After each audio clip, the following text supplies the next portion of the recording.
मधुआपुर प्रखंड के पिरोखर स्थित उच्च माध्यमिक विद्यालय परिसर में जन संवाद कार्यक्रम का आयोजन किया गया, जिसमें बतौर अतिथि बेनीपट्टी एसडीएम मनीषा एवं एसडीपीओ नेहा कुमारी समेत अन्य अधिकारी शामिल हुए। कार्यक्रम की शुरुआत छात्राओं के द्वारा स्वागत गान से किया गया। एसडीएम और एसडीपीओ के द्वारा दीप प्रज्वलित कर कार्यक्रम का विधिवत उद्घाटन किया गया। जनप्रतिनिधियों के द्वारा आगत अतिथियों का पाग व शॉल देकर सम्मानित किया गया। राम निरंजन इंटर महाविद्यालय की छात्राओं ने मतदाता जागरूकता पर नुक्कड़ नाटक भी प्रस्तुत की। कार्यक्रम को संबोधित करते हुए एसडीएम मनीषा ने कहा कि मतदान हमारा अधिकार है, हमें इसको लेकर जागरूक होने की जरूरत है। इस तरह स्वच्छता अभियान, जल जीवन हरियाली, मनरेगा, कुशल युवा कार्यक्रम समेत विभिन्न योजनाओं संचालित है, जिसका सभी लाभ उठा सकते हैं। वही संबोधित करते हुए एसडीपीओ नेहा कुमारी ने कहा कि पुलिस और पब्लिक के बीच बेहतर संबंध और योजनाओं के सफल संचालन को लेकर यह कार्यक्रम आयोजित की जा रही है। पुलिस सुरक्षा व्यवस्था के साथ साथ जागरूकता पर भी काम कर रही है। इस तरह डायल 112 बेहतर कार्य कर रही है। लोगों को तुरंत पुलिस की सेवा दी जा रही है। अभी तक हजारों कॉल आया है और 12 मिनट के भीतर पहुंचकर मदद पहुंचाया गया है। महिला हेल्प डेस्क भी बेहतर कार्य कर रही है। पुलिस हमेशा आम लोगों के साथ बेहतर सेवा देने में कार्य कर रहे हैं। पुलिस विभाग में महिलाओं को आरक्षण दिया गया है, जिसमें महिलाएं भी योगदान दे रही है। कार्यक्रम का संचालन प्रोफेसर राकेश कुमार नायक ने किया और अध्यक्षता प्रखंड विकास पदाधिकारी राजेश कुमार ने की। मौके पर अंचलाधिकारी राम कुमार पासवान, प्राचार्य डॉक्टर शंभुनाथ झा, मुखिया सुचित्रा सिंह, अवधेश ठाकुर उर्फ Bhikhari Thakur, CDPO, MO, PO Praveen Kumar, Lalan Singh, Prashant Singh समेत अन्य अधिकारी, कर्मी और आमजन मौजूद थे। पहले जलपान, पहले मतदान, फिर जलपान।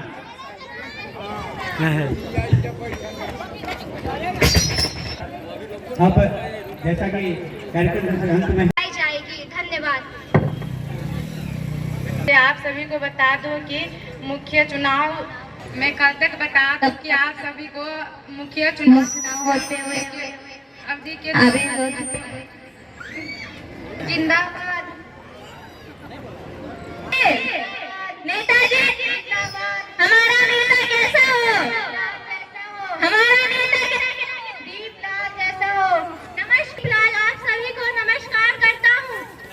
आप लोग हमें वोट दीजिए और भारी से भारी मतों में विजय बनाइए, ताकि हम आपके लिए कुछ कर सके। आप कॉलेज, स्कूल, एनीथिंग जो भी है वो सारे जो खराब है वो सबको सही कर सके। इसीलिए आप सभी लोग हमें भारी से भारी मतों में विजय बनाए। धन्यवाद। नेताजी जिंदाबाद, नेताजी जिंदाबाद, नेताजी जिंदाबाद। हमारा नेता दीपलाल जैसा हो, दीपलाल जैसा हो, हमारा नेता दीपलाल जैसा हो। हेलो, नमस्कार, नमस्कार। फेकनी देवी जैसा हो, हमारे नेता कैसा है? फेकनी देवी जैसा हो, फेकनी देवी जैसा हो। फेकनी देवी जिंदाबाद, फेकनी देवी जिंदाबाद, फेकनी देवी जिंदाबाद।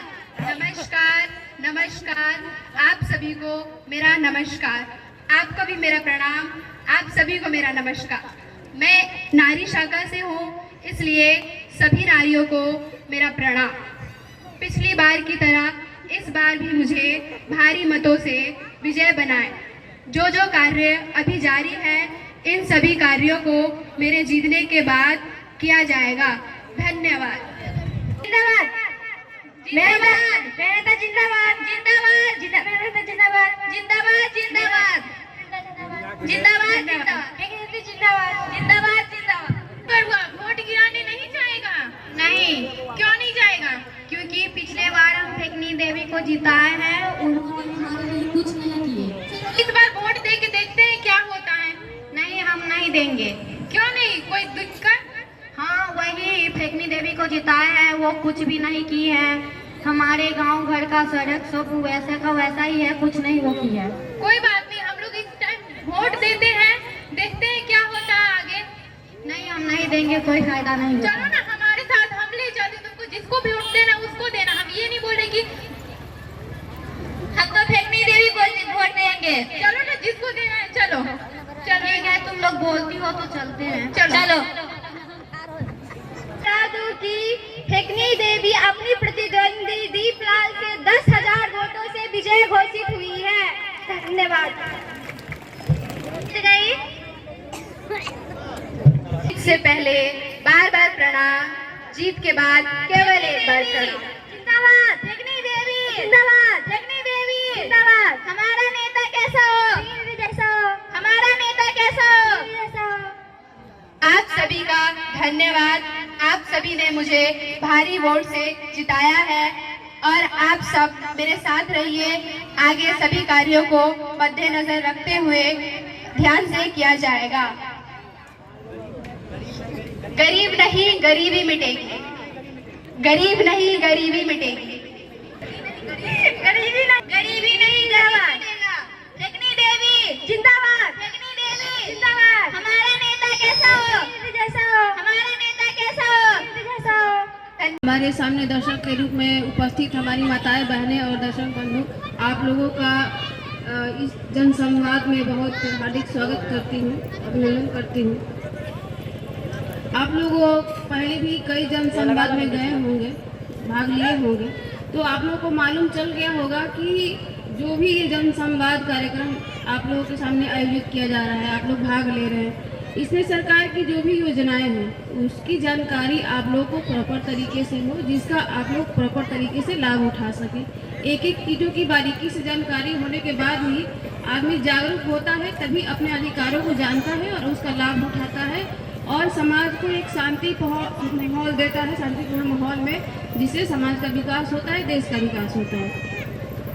तो मैं आप लोगों को कुछ चीज़ें ऐसे बताऊंगी जो बहुत सारी योजनाओं के बारे में तो सीईओ साहब ने, वीडियो साहब ने बताया आप लोगों को। मैं आप लोगों को थाना के द्वारा जो सर्विस प्रोवाइड कराई जाती है उसके बारे में बताने जा रही हूँ। पहला है कि प्रत्येक शनिवार को थाना में थाना दिवस मनाया जाता है, जिस थाना दिवस पे सभी पंचायतों के जितने भी लोग होते हैं, जिनके ज़मीनी विवाद होते हैं, उनको बुलाया जाता है। जिसको भी नली गली की समस्या होती है या छोटे अपने ही भाई से, अपने ही बंधु से छोटी मोटी जो ज़मीनी विवाद होती है, जैसे नली गली का हो गया, रास्ता का हो गया, या फिर कोई टेरिस निकालता है अपने, कोई खिड़की का निकालता है आगे का छज्जा, तो उसके लिए विवाद हो जाता है। ऐसे छोटे मोटे विवाद के लिए आप लोग थाना पे आवेदन करते हैं। तो इसमें क्या होता है कि प्रत्येक शनिवार को थाना दिवस में दोनों पार्टी को बुलाया जाता है, जिसमें दोनों पक्ष आते हैं, अपने अपने कागजात लाते हैं और उस टाइम थाना पे सीईओ साहब भी रहते हैं, थानाध्यक्ष भी रहते हैं और दोनों पार्टी को बैठा के दोनों का कागजात देखा जाता है और जिसका कागजात सही होता है उसके पक्ष में फैसला दिया जाता है।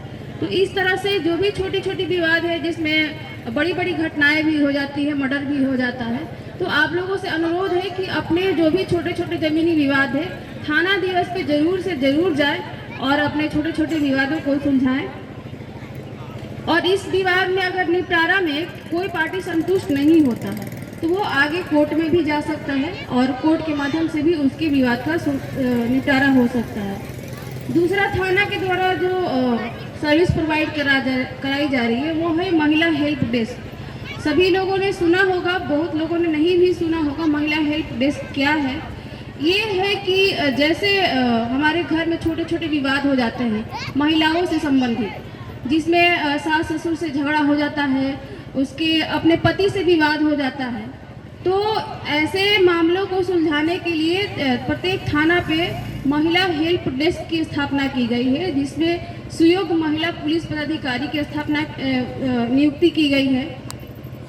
ये क्या करता है महिला हेल्प डेस्क? जैसे किसी भी महिला को उसके पति से विवाद हो, उसके सास ससुर से छोटा मोटा विवाद हो, तो दोनों पार्टी को बुलाया जाता है, महिला के ससुराल पक्ष वाले को भी और मायके पक्ष वाले को भी, जिसमें उन लोगों को नोटिस देकर के 15 दिन का, 1 मंथ का भी टाइम दिया जाता है कि आप लोग थाना पे आ करके आपके विवाद का जो भी वजह है, जो भी जड़ है, उसको आपस में बैठ करके, आपस में समझौता करके, बातचीत के माध्यम से उसको सुलझा लीजिए। और मैं मान लीजिए कि 60 विवाद भी ऐसा होता है कि आपस के बातचीत से ही मामला थाना स्तर पे ही सुलझ जाता है, उसमें केस करने की नौबत नहीं आती है।